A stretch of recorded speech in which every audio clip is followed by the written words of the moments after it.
Alô, você, seja muito bem-vindo. Você está no Te Politizei, eu sou o Carlos André. E agora vamos falar sobre a corrida presidencial. Será que Michele Bolsonaro vai concorrer? Tarcísio de Freitas já disse que ele só entra na candidatura para a presidência se o Bolsonaro pedir pessoalmente, porque ele está engajado na reeleição de governador e eu acho que é a melhor coisa que o Tarcísio faz. Ele ainda não é um político experiente, ele precisa comer muito arroz e feijão para entrar na política e ele é um bom candidato, mas ele ainda não tem a experiência necessária para ser presidente do Brasil. Vamos ver o que a pesquisa Genial Quest mostra sobre o pudim de pinga e a corrida presidencial. Vamos entender um pouco dessa notícia, mas antes eu quero pedir para você dar um joinha, se inscrever no canal e compartilhar esse vídeo, porque ajuda muito o nosso trabalho. Então, Ciro Nogueira disse que o Bolsonaro já tem candidato de direita para 2026, só que o Bolsonaro está fazendo mistério, está escondendo o jogo, né?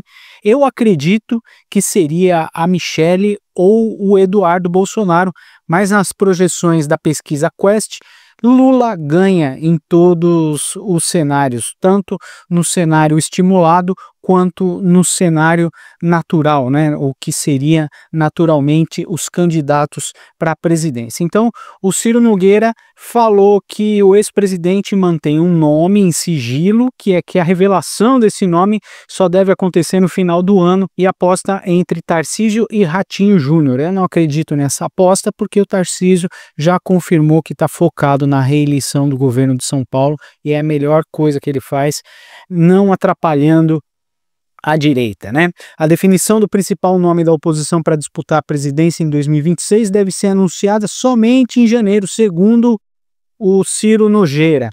Em entrevista ao Globo, ele afirmou que o ex-presidente Bolsonaro já tomou sua decisão sobre o candidato de direita, mas vai manter segredinho até o ano que vem.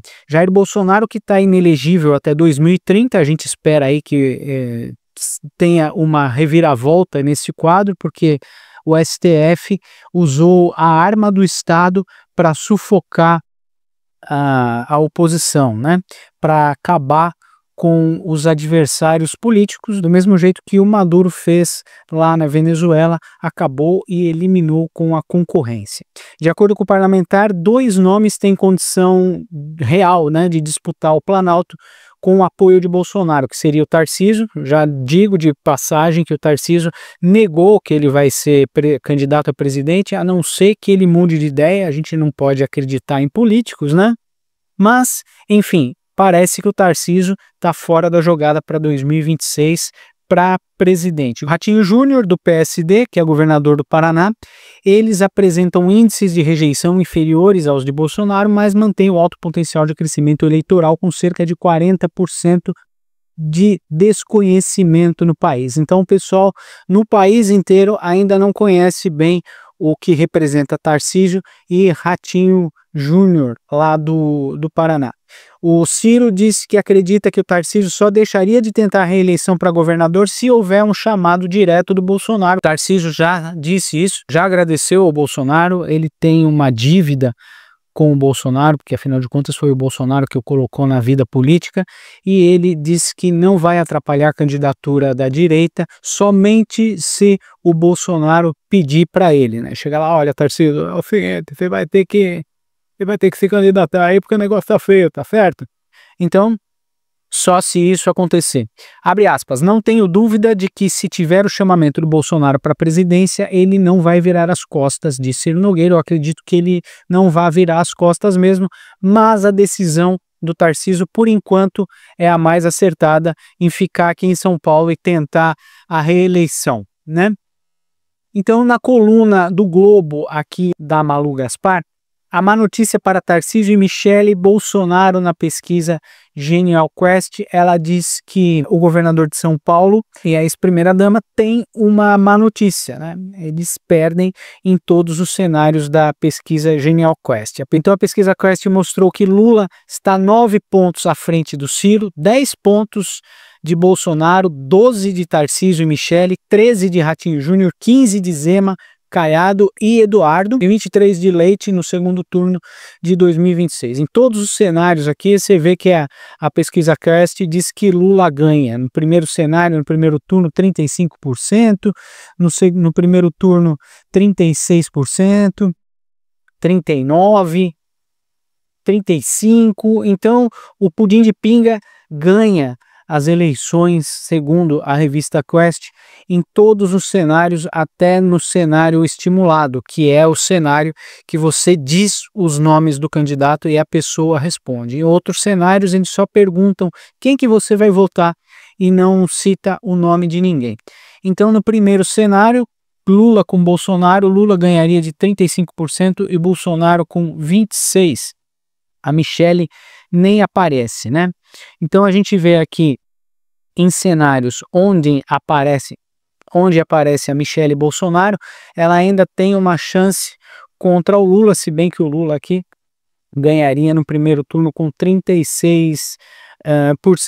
No cenário 3, com Lula e Tarcísio, é um cenário hipotético, porque o Tarcísio já confirmou que não vai se candidatar à presidência.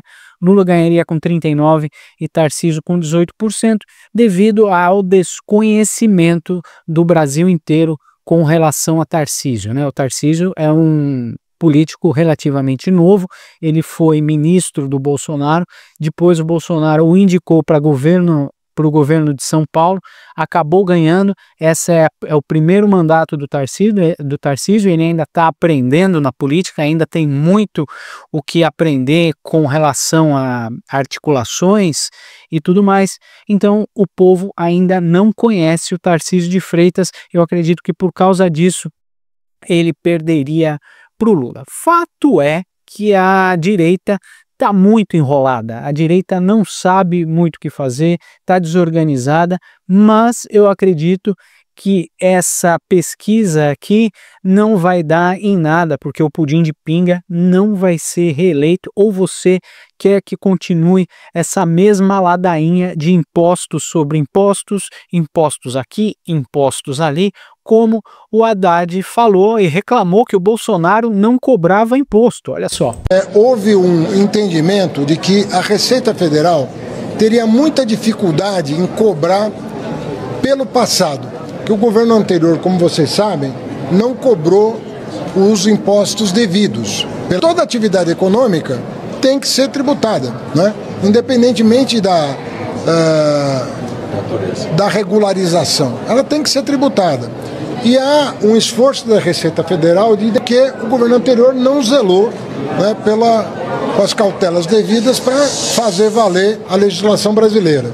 Então há um programa que está sendo montado dentro do relatório para que eles repatriem esses recursos e paguem 30% de impostos. 15% a título de imposto e 15% a título de multa. São 30% sobre o valor repatriado.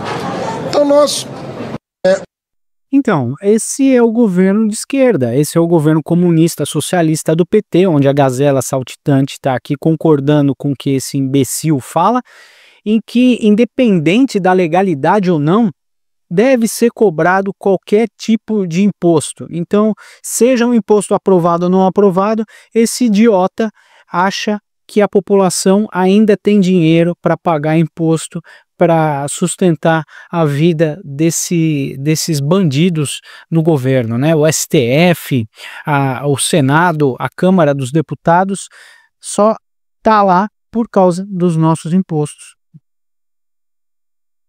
Por causa dos nossos impostos, do nosso suado dinheiro, porque todo mundo sabe que governo não gera renda. Quem gera renda para o governo somos nós. E ainda o Haddad vem dizer que, independente da legalidade ou não, impostos devem ser cobrados. E todo mundo sabe que devem ser cobrados impostos sobre qualquer tipo de operação financeira. É o que ele está querendo fazer e que fez, né, com o IOF. Então é assim que a gente vive embaixo do governo do PT, embaixo de governos da esquerda, pagando impostos. E isso uma hora acaba. A gente já está com um desemprego recorde aqui no Brasil. Embora o governo diga que batemos os recordes de emprego, mas são subempregos. São empregos que não são empregos especializados, né? E os especialistas, os especializados estão saindo do Brasil porque o pessoal já não aguenta mais pagar mais imposto. Então chega uma hora que a população vai ficar tão na miséria que não vai ter mais dinheiro para sustentar essa corja lá no governo e o país vai afundar, assim como afundou a Venezuela. Então eu acredito que essa pesquisa Quest aqui foi encomendada pelo governo de alguma forma, porque não é possível que o povo volte a votar num descondenado, num vagabundo, num ex-presidiário que está aí só gastando o nosso dinheiro, se associando a países terroristas como o Irã, como o Hamas, virando as costas para Israel, sendo parceiro da Rússia e abandonando o comércio do Ocidente. Então, eu acho pouco provável que este lixo volte a ser presidente da República. A gente tem uma legislação aqui ridícula que permite que o cara se reeleja até o fim da vida, né? Se reeleja, se reeleja, se reeleja, e dessa maneira ele consegue criar raízes de corrupção dentro do país e que depois fica quase impossível de tirar e de sanar a corrupção que se enraiza através desse pessoal que é reeleito por fim da vida, né? Esse é um sujeito que perdeu o dedo, nunca trabalhou na vida e sempre tirou o seu sustento dos sindicatos e do povo que paga os sindicatos. Então vamos ver o que vai acontecer, vamos ver se a Michelle Bolsonaro aceita aí a participar, né, a ser candidata. Diz o Ciro Nogueira que o Bolsonaro sabe já o candidato que será para a direita para o ano que vem. Ele só vai falar no ano que vem, se bem que para o ano que vem só faltam 2 meses, estamos aí no fim. A partir de 2016 não vamos ver mais trabalho do governo, se é que o governo um dia trabalhou. Eles vão lutar com unhas e dentes para continuar mamando nas tetas do governo e no dinheiro que a gente gera de impostos infinitos que o Haddad está querendo cobrar. E tem um vídeo aí que eu falei que o Haddad no ano que vem também vai querer cobrar impostos de filhos que moram com os pais, de filhos que moram em imóveis dos pais, ele vai querer cobrar uma taxa sobre essa residência em imóveis que pertencem para os pais. Muito obrigado por ficar comigo até o final deste vídeo. Não se esqueça de dar um joinha, se inscrever no canal e compartilhar esse vídeo, porque ajuda muito o nosso trabalho. Muito obrigado pela sua companhia. Daqui a pouco a gente volta. Até já.